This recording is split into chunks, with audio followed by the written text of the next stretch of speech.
everybody. Welcome to another episode of the Hope Akedika Show. I'm your host, Hope, and today we'll be discussing all things climate change, youth, and the experience of, what it means to be an advocate as an African. And today joining me is Faith, who is currently in Germany and is attending a few conferences, if I'm not mistaken. And she's representing the youth and she's advocating climate change and amongst other subjects I'm sure that have come up, which we'll discuss today. So quickly, just Faith, introduce yourself, a little bit about yourself, your education background, and yeah. Okay, thank you so much, Hope, for having me. Hi, everyone. My name is Yakapita Kandanga. My middle name is Faith. I'm from Namibia, and I've been a climate advocate for about 5 years. I started my activism in 2018, and I just started it as noticing things that were going on around Namibia and having something to say about it. I have been attending international conferences since 2021. And yeah, I'm also a public relations student at the Namibia University of Technology, which I'm set to graduate next year in April. Yeah. Amazing. So you said a few things led you to being an activist. What are those few things that you noticed happening in Namibia? For example, Namibia is one of the countries where you will notice the gap between the rich and poor. I'm talking about like how the people in the informal settlements and rural areas live compared to how people in the cities and more like developed township live. So also just because of the, how the drought impacts a lot of people in Namibia, considering that Namibia is a semi-arid area, and even though it's a dry area naturally, a lot of people still depend on agriculture. And the climate crisis really just like makes everything difficult for them to grow food, to be able to have cattle and any other form of farming. So a lot of people are usually forced to move to cities, and cities become too crowded. So those are some of the areas that I noticed. I also noticed that a lot of the university students I would go to school with, they had to drop out of school because their families could not afford like to sell cattle to bring them to school because the cattle were dying out. So those were some of the things that just like formed my activism. Wow, wow, that is incredible. And as you say, the gap between the rich and the poor is very, very evident in Namibia because we, the hetero tribe, we get the best of both worlds, right? We get to experience the raw farm village life, and if our family is affluent enough or if they're able to, we also get to experience the city life, which we mostly do when we become students, working class, and all that kind of thing. So I I'm not Yeah. completely out of touch, right? I still have a little bit of understanding. Yeah. So how does your course and your subject linked into all of this, and how are you able to be in Germany today? How did that come about? You know. All right, so initially for me, I wanted to study nature conservation. Unfortunately, because I didn't have science in high school, the universities would not accept me for the course. But then I just feel that they did not also like hold back my passion for activism and in the environment because I started doing it on my own with like local groups. I literally studied on my own with like nobody's help. And through just through activism, through connecting with people, I was put on an international group of activists, Oh and wow. that's where I got my first invitation to COP26 through Greenpeace UK. After that, to every conference I've been like working really hard to network and make sure that Namibia's presence is in these conferences. If I'm at a Amazing. conference, I really work hard to make sure that whenever there is another conference, the country is represented and the people on the ground are represented in these conferences. Yeah. That's incredible, honestly. I love your drive and your passion. And you were saying, obviously, Namibia is a desert country, and due to that, we suffer from drought, and obviously that leads to what is the main source of income for a lot of people, which is cattle and the farm life. being, um, you know, their way of life is threatened essentially. But how does the Western world, when obviously you're in Germany right now, when you observe the Western world and how we're developed and how it contributes to the global crisis of the climate change, how does that make you feel as as an African who wants their country to thrive and grow, but obviously the Western world has, due to the development, has contributed heavily, including Asia as well, have contributed heavily to climate change, global warming. Yeah. Sorry. So yeah. So basically, the first thing to note is that the African continent is like the least contributor to the climate crisis, and yet we are the least able to adapt, mainly because of lack of resources. Mm-hmm. Sorry. Yeah, mainly because of lack of resources. And one of the reasons is also like for me being in Germany, it's kind of really personal because Mm-hmm. of the colonial past between Namibia and Germany. Yeah. Um, one of the reasons why even it's even more harder for me to be here is just, considering that Germany almost wiped out my whole tribe with the Mm-hmm. genocide.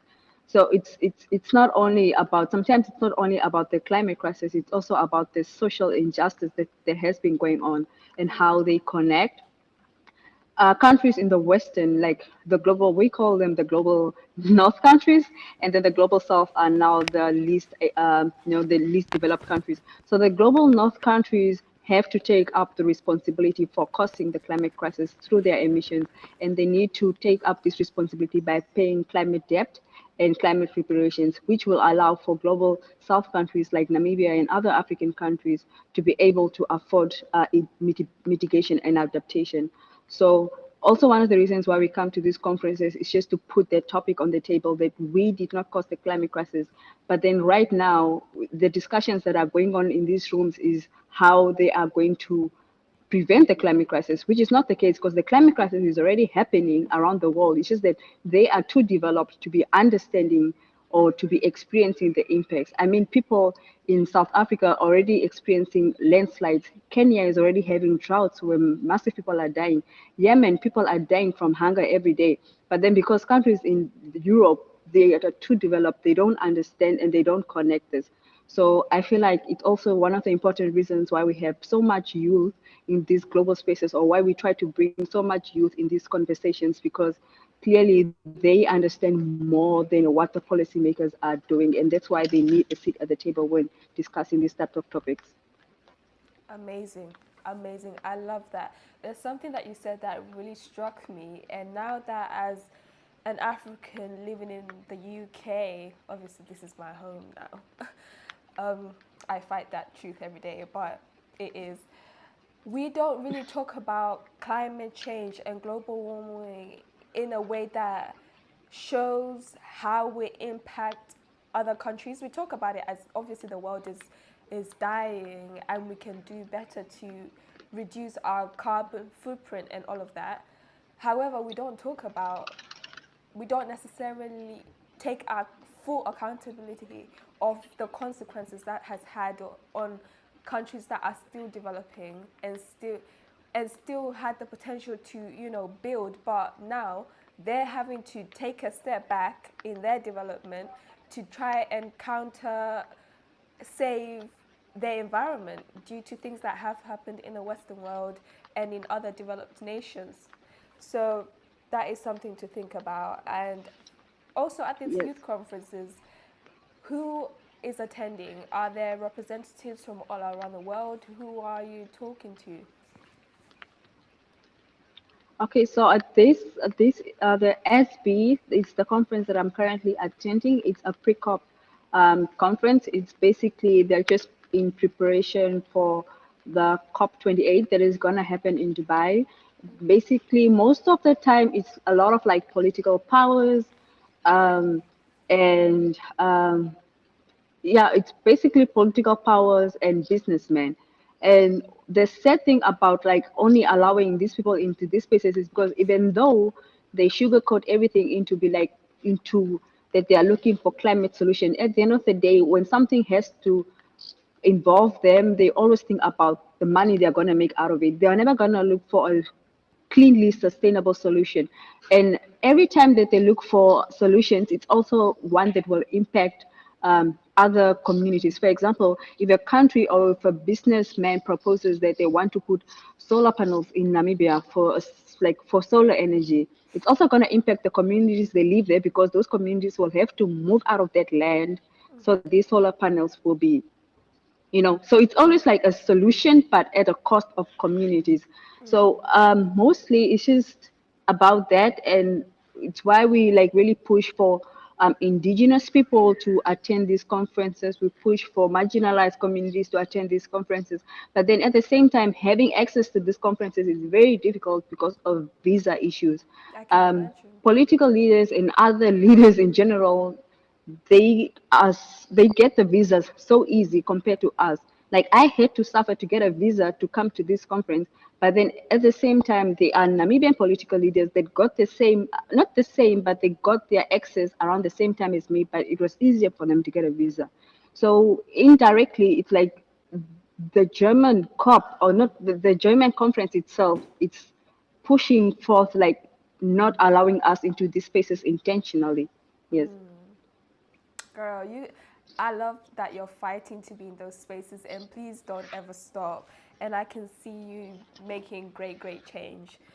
And this brings me to one other question I also wanted to have. And I don't know if it's a statement you made, but something that I associate with you that struck me was that how important it is to have a voice as an African youth, especially when it entails discussing the future of Africa, of Namibia, in an even smaller scale. How important is that? Because the Western world is so big on, you know, what are we going to do for Africa? What are we going to do for these communities that are suffering? And just like you were saying, it's like they provide solution, but at a cost of another thing. So how important is it to have the youth of the African future in these spaces? I feel that at the end of the day, the youth of today and the youth to come are the future inhabitants of this planet. These people that are in these conferences today, the older generation, they are not gonna be there to live on this planet. We are the ones who have to live after them and leave their mess that they are currently creating. So it's important for us to be in these spaces to make sure that the future that we want to have and the future that our kids want to have is in a clean and livable planet. And not only that, I feel that a lot of the knowledge that the older people have is also outgrown and the world is changing. They need to allow the children they have sent to school to study to prove that they have been learning something, and to prove and to like provide that knowledge and into these spaces. So it's very important. I mean, a youth, they think that the youth is very young, they don't understand, but to be honest, we see what is going on around us more, and we connect with communities more. And yeah. Definitely. Amazing. No, for sure. But you'd be surprised because you're dealing with leaders from other parts of the world where the youth might not necessarily be as on board as you are, and they might not have the same drive to save their planet. There are a few communities who are big advocates. Obviously, in the Western world, or Greta is reading the movement, and I think not long ago she was in Scotland or is about to make an appearance there. So I'm sure you've come across that name, because there's no way you can talk climate change and you don't know that name, despite the controversy around her. Um, so, is there anything else that you'd like to speak about that I've not necessarily asked you that you want to touch on? Because I've seen you giving talks at these spaces. How have you been received? And do you believe that you've been able to give a message? Have you been able to connect with anyone? And it's not just a facade. Yeah. So it's to be honest, it's very, very difficult to be in these spaces and to get a message across. mainly because the badge that we get to be able to have access to these conferences only allows us a certain amount of spaces to be in. So we try as much as we can to take up the space that we can. But then we really do have like a lot of activists from across the world. We have activists from Europe, we have activists from Germany here who have really been like providing us with the platform and pushing for us to have a platform to talk about, what's going on back home. We have a lot of advocates from Kenya, Uganda. I mean, it's a team of activists which makes the job more easier. And because we work so well together, I believe that we have been able to get our message across. Um, Yes. yeah, I mean, there are people like I know activists who are like, climate justice activists who have like pushed to be involved with like the UN itself, being in UN Women, like, not only being an activist and talking at conferences, but also getting into the job and taking up that space just to be able to know that there's a youth in the UN system that we can talk to, that we can reach out to. So it's just about like, networking and connecting with people around you in order to like get a message across. Another thing is that a lot of like non-governmental organizations have been really helpful in like the activism space. Like for example, Greenpeace and 350, they have been, they have the capacity to do certain things that we as activists alone cannot do. And yeah, so they have been really Yes. Amazing. Incredible. I love that the community is international and interconnected. You're talking New York, you're talking UN. I love that. It just gives me hope that there's actually something happening and there are people doing this fight. And also in Namibia, have you been able to cultivate the same culture for youth to join this movement? Because I know how our people can be. They can be very stubborn and sometimes they can be like, oh, you know, yeah. yeah. So how has that been in at home, like trying to raise the awareness even amongst the adults? How do they see you? They're thinking, what's this girl on about? Or how is that? How have you been receptive? Yeah. Yeah, definitely the activism role is way, way harder back home. Yeah. Yeah, Namibians most of the time really don't take activism seriously. No. They need to see, I mean, if you go around holding a poster demanding for something, it's like you really, for them, it's like you have nothing better to do. They don't really see the message. Um, but just to answer the question, for me, activism back home has been more of doing than asking.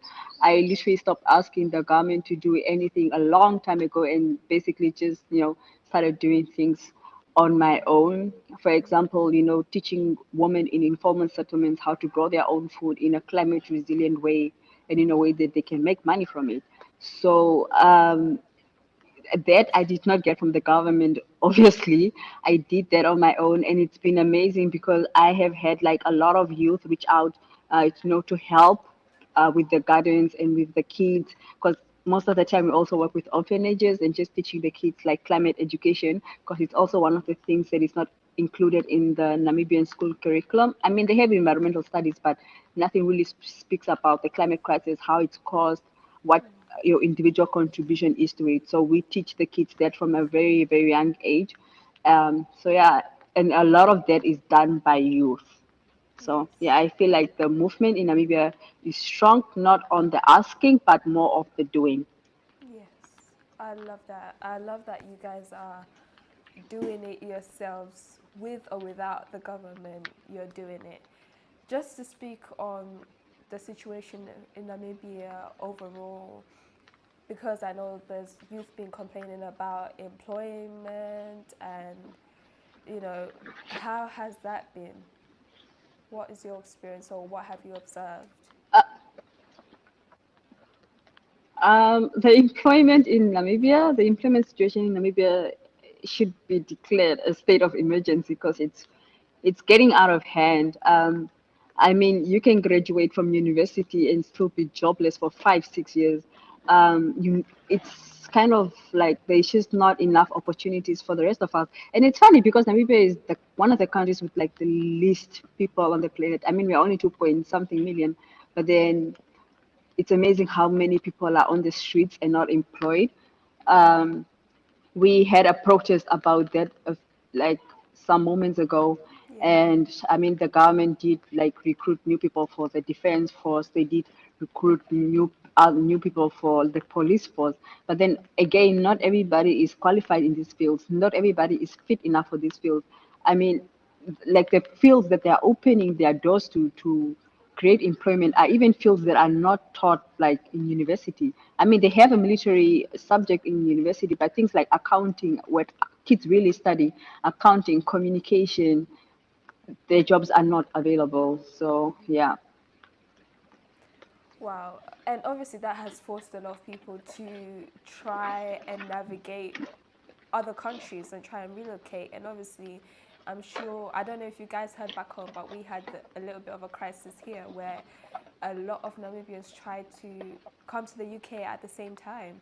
And to the point it made national news. And I can see why, because people think Namibia is a safe country, it's beautiful, and we don't really have anything that is a big problem. We can't say that we're suffering. Do you know what I mean? If that makes sense. So Yeah. every time we Mm-hmm. do come forth with a problem, our problems are kind of seen as small or not as dire as some other African countries, and we should be grateful. But you can understand why so many people would try and just get out and relocate despite being from a beautiful, peaceful country. Yeah, I heard about the crisis where everybody, like a lot of people just packed and decided they're dipping and going to the UK.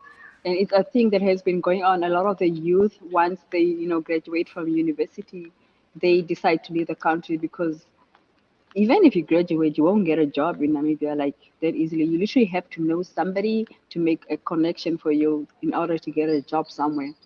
Um, yeah, so I did hear about the people moving to the UK, and you will know that a lot of the people that have moved to the UK are actually people with qualifications. Most of them have been to university, most of them have been to vocational training centers. It's just that the opportunities back home, they're just not as available.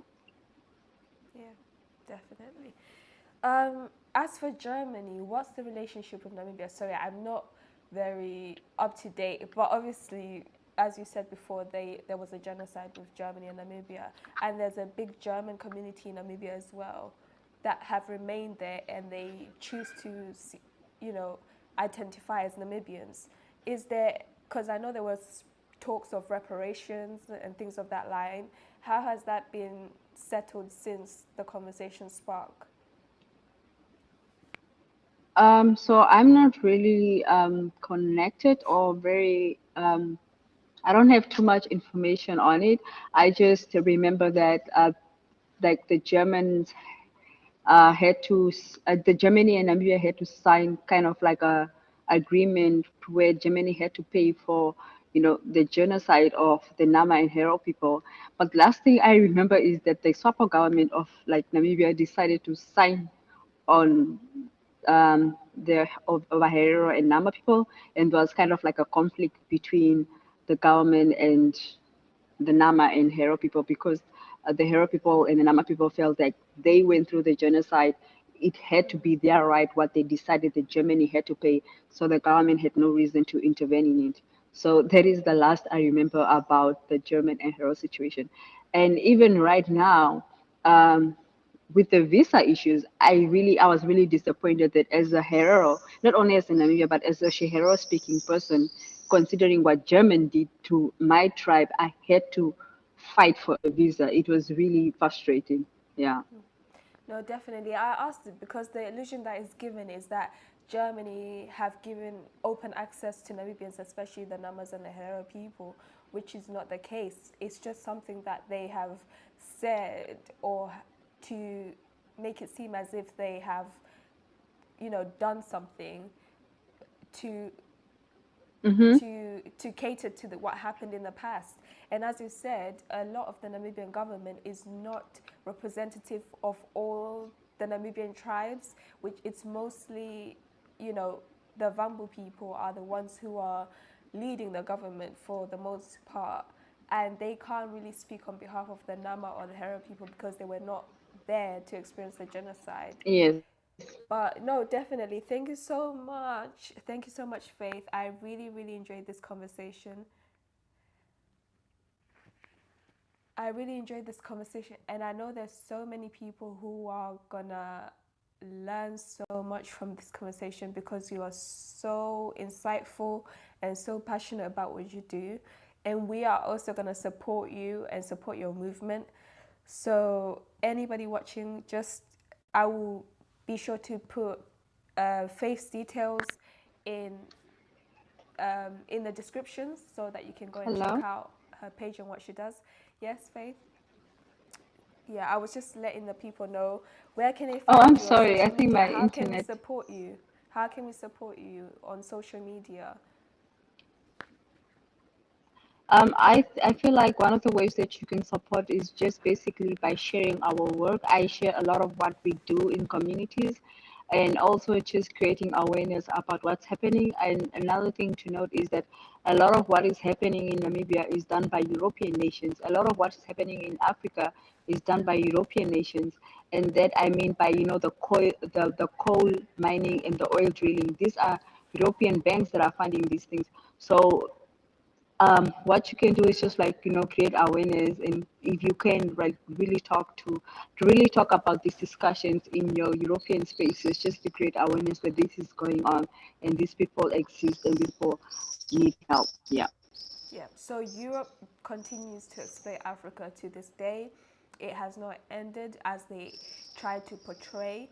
The exploitation continues, and it does affect the way of life of people, and it does affect the development of the nations and the people in the nations. Um, wasn't there like some kind of oil recently discovered in Namibia? So I'm sure there's so much going on around that and what's going to happen with that, or has it already been decided? If you know, if you don't worry, because I literally just saw it not long ago.